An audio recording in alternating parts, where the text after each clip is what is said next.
Sesudah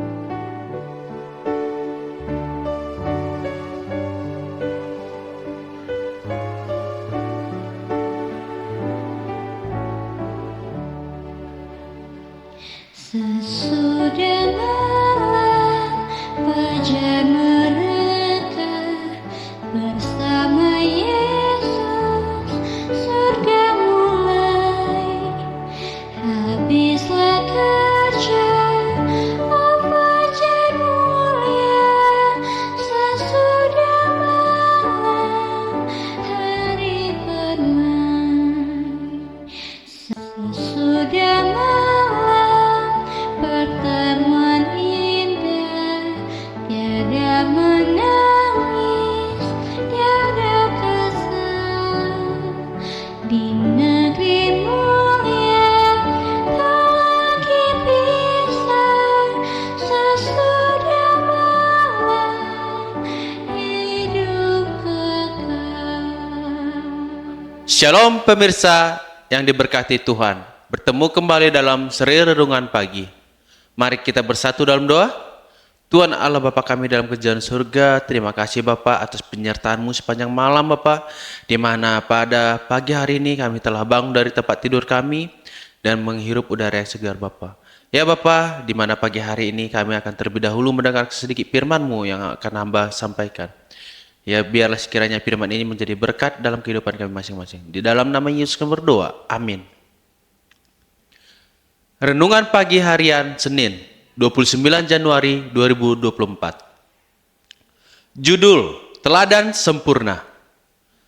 Ayat hafalan kita, sebab untuk itulah kamu dipanggil, karena Kristus pun telah menderita untuk kamu, dan telah meninggalkan teladan bagimu, supaya kamu mengikuti jejaknya.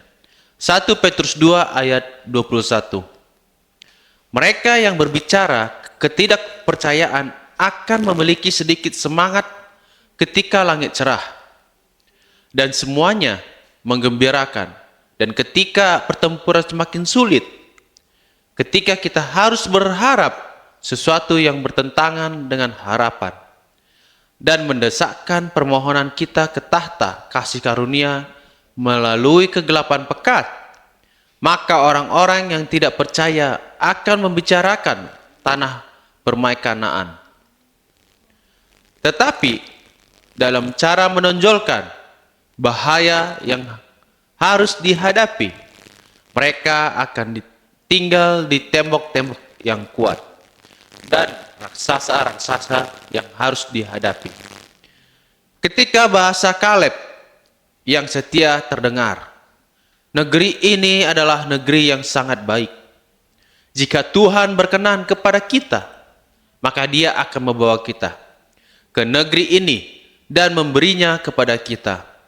Orang-orang pemberani dibutuhkan sekarang. Orang yang berani melakukan sesuatu demi kebenaran. Individu yang sadar, tidak murung dan putus asa. Orang-orang yang berjaga-jaga untuk berdoa, dan yang doanya akan berbaur dengan iman yang hidup dan aktif. Kita mungkin ceria dan bahkan riang gembira, bahkan di tengah godaan. Bahasa kita mungkin bahasa iman yang dan harapan dan keberanian. Tidak ada yang ringan, tidak ada hal remeh yang harus dimanjakan. Tidak ada lelucon rendah yang keluar dari bibir kita, karena hal-hal ini memberikan keuntungan besar bagi setan. Dan kita sedang hidup di saat penghakiman yang khidmat, ketika kita harus menghancurkan jiwa kita, mengakui kesalahan kita, bertobat dari dosa-dosa kita, dan saling mendoakan agar kita dapat disembuhkan. Jika kita bertobat, kita tidak akan lagi mewakili setan dengan karakter menyimpang yang berat sebelah.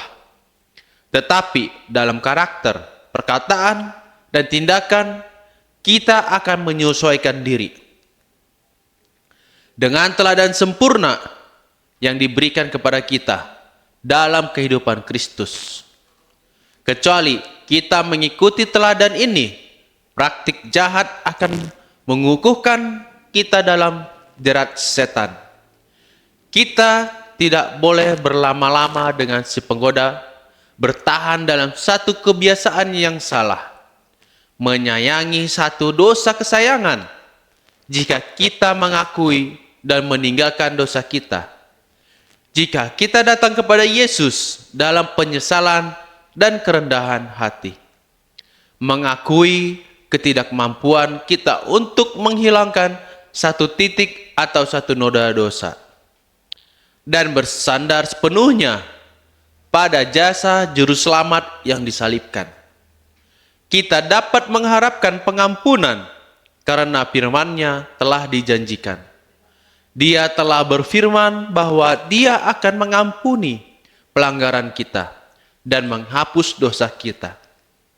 Kita harus merenungkan kasih dan belas kasihan Yesus yang tiada tara, dan bukan pada ketidaklayakan dan keberdosaan kita sendiri. Review dan Herald 13 Mei 1884. Renungkan lebih dalam, apakah ada sesuatu dalam hidup saya yang menghalangi saya untuk mengikut Kristus sepenuhnya? Tuhan memberkati. Mari kita bersatu dalam doa. Tuhan Allah Bapa kami dalam kerajaan surga, terima kasih ya Bapa, di mana di pagi hari ini Bapa kami telah mendengarkan sedikit firman-Mu Bapa. Biarlah firman ini menjadi kekuatan dan kebutuhan bagi kami masing-masing ya Bapa. Berkati pekerjaan kami sepanjang hari ini, di dalam nama Yesus kami berdoa, amin.